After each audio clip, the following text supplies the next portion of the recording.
खासतौर से जो क्रिटिसिज्म हो रहा है, जो ऑब्जेक्शंस हो रहे हैं, खासतौर से वेस्ट बंगाल में। देखिए, 5 विधानसभा है जिसको मीडिया ने बड़ा रिपोर्ट किया है। मैं उसको रिटेट कर रहा हूँ। समरसरगंज है जिसमें 55% मुसलमानों के नाम एजुकेशन लिस्ट में है।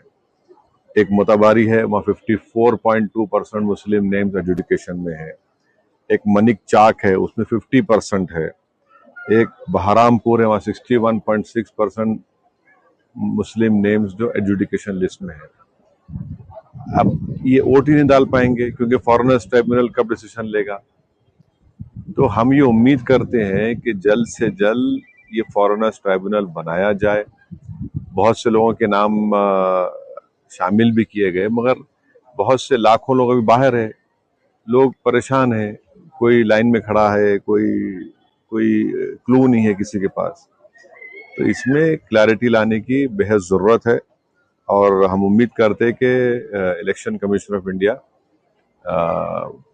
चुनाव से पहले जल्द से जल्द एक ट्राइब्यूनल बनेगा और वो जितना जल्दी हो सके इन केसेस को डील करके, ताकि वोट डालने का राइट एक कॉन्स्टिट्यूशनल राइट है, उनको मिल सके।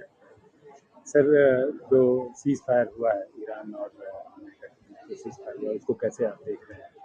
देखिए, ये बड़ा डेलिकेट सीज फायर हुआ है और हमारा मानना यह है कि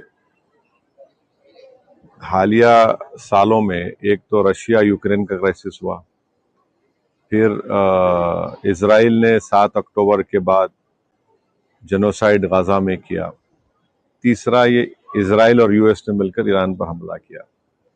इन तीनों को आप देखेंगे तो भारत एक ग्लोबल साउथ की एक बहुत बड़ी आवाज है और भारत हमेशा सबसे ताल्लुकात अच्छे रखकर भी जहां पर अमन की बात आती थी वो एक तारीखी रोल हमने अदा करते आए हैं।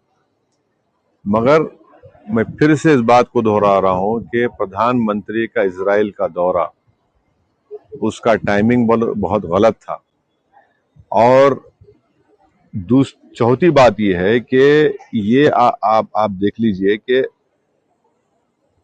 इनको रिव्यू करना पड़ेगा। हम तो हमेशा इम्पार्शियल रहे और हम में इतनी एबिलिटी थी कि हम दो मुमालिक अगर जंग कर रहे तो उनको बिठाकर हम बात कराते थे बगैर किसी का साइड लिए। तो ये हमको लगता है कि नरेंद्र मोदी की सरकार को ये स्टॉक टेकिंग करना पड़ेगा, रिव्यू करना पड़ेगा कि आखिर क्या वजह है कि एक पड़ोसी मुल्क जहां से हमेशा हमको तंग किया जाता है, टेररिस्ट को भिजाकर डिस्टेबलाइज करने के लिए, तो ये बहुत जरूरी है कि ये देखें भाई ये ईरान तो हमसे बड़ा करीब रहा है, ज्यादा तो हमको तकलीफ हो रही है।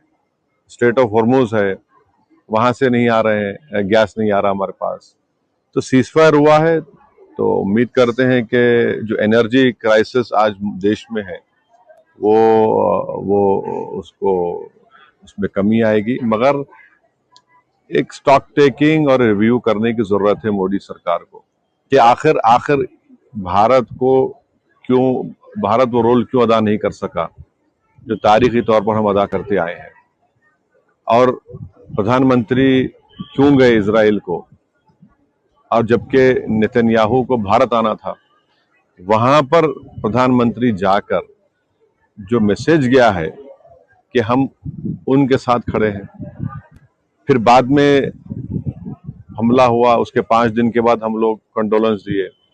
तो ये सब चीजों का उम्मीद कर दे कि ये सरकार इसका रिव्यू करेगी, स्टॉक टेकिंग करेगी, आखिर ये क्यों हो रहा है। देखिए, अगर आप देश को बोलेंगे कि 3 घंटे की पिक्चर देख के खुश हो जाओ तो फिर ये तो फॉरेन पॉलिसी नहीं है। जो बीजेपी एक पिक्चर को प्रमोट कर रही है फॉरेन पॉलिसी के तौर पर, ये फॉरेन पॉलिसी होगी आपकी? ये आपकी इंटरनल सिक्योरिटी और एक्सटर्नल थ्रेट को रोकने की पॉलिसी? पिक्चर देखो और खुश हो जाओ। तो ये नहीं, पाकिस्तान मीडिएशन कर रहा है उसकी बात कर रहे हैं या बीजेपी मूवी को आगे बढ़ा रही है उसकी कर रहे हैं? अक्लमंद को इशारा काफी है। मैं ये कह रहा हूं कि ये रोल भारत को अदा करना चाहिए था और अब वक्त आ चुका है कि हम हमारे स्ट्रेटेजिक रिजर्व्स जो है अगर आप रिजर्व्स मिला लिए ओएमसी के साथ मिलाए तो 70 दिन के हैं, मगर हमारे पास गैस के रिजर्व्स नहीं है। हमको गैस के रिजर्व्स क्रिएट करना पड़ेगा। अगर कल फिर से स्ट्रेट ऑफ हॉर्मुज बंद हो गया, बाबल मंदेब बंद हो गया, या फिर कौन सा है स्ट्रेट ऑफ मलाका बंद हो गया, या सुइस कनाल बंद हो गया, तुम क्या करेंगे? अब ये हाई टाइम है सरकार को कि वो इन चीजों को सामने रखकर फ्यूचर की प्लानिंग करे। पाकिस्तान जो मीडिएशन कर रहा है, पाकिस्तान उससे आपको एतराज है या पॉलिसी? देखिए, भारत पिछले 75 साल से हमारी ये फॉरेन पॉलिसी रही है कि हमारे ताल्लुकात सबसे अच्छे रहते हैं, हम सबके साथ बातचीत करते हैं, मगर वो 70 साल की पॉलिसी में आज फर्क आया है, और जब चेंज आया है तो उसको पार्लियामेंट में बहस होनी चाहिए थी। पार्लियामेंट में बहस नहीं हुई है। हम दुनिया के सामने ये दिख रहा है कि हम इजराइल के साथ खड़े हैं। एक एग्रेसर है इजराइल ईरान के ऊपर, और ये हमको समझना है कि जिस तरीके से ईरान ने विथस्टूड किया यूएस और इजराइल को, ये तो एक साइन है कि हमको भी खड़े होना चाहिए इनके सो कॉल्ड हरकतों को। अगर ऑपरेशन सिंदूर हुआ, क्यों हमने अलाउ किया उस शख्स को ऐलान करने का, अनाउंस करने का? क्यों हमने कबूल किया 2019 में कि आप ईरान से, वेनेजुएला से ऑयल मत खरीदिए? क्यों हमने एक्सेप्ट किया कि 2025 में ईरान से मत खरीदिए? अब क्या हो गया? अब हम ईरान से भी तेल खरीदने वाले हैं, अब हमको गैस भी चाहिए। तो ये कंसिस्टेंसी होनी चाहिए ना सर। आप बातों में मूवी का नाम लिया कि एक मूवी, नहीं, मैं आपको बता, मैं नहीं, देखिए, सुनिए, फॉरेन पॉलिसी, इंटरनल सिक्योरिटी 3 घंटे का मजाक नहीं होता है, समझे ना आप? अगर कोई ऐसा समझ रहा है उसको, तो ये ठीक नहीं है। ये रोल जो हमारा पड़ोसी मुल्क, जो एक फेल्ड स्टेट है, ये रोल हमको अदा करना चाहिए था। ठीक है, सीज फायर हुआ, अब मासूम लोगों की मौतें कम होंगी, मगर अभी भी वक्त है। हम बीजेपी सरकार से कहेंगे कि लेबनान में जंगबंदी कराइए, आप खुलकर बोलिए, लेबनान में जो इजराइल कर रहा है गलत है। वो आप 20% टेरिटरी पे कब्जा कर लिया लेबनान की। वो अगर हम खामोश बैठेंगे तो फिर अक्साई चीन और पीओके कैसे वापस लेंगे हम? ये सोचने की जरूरत है।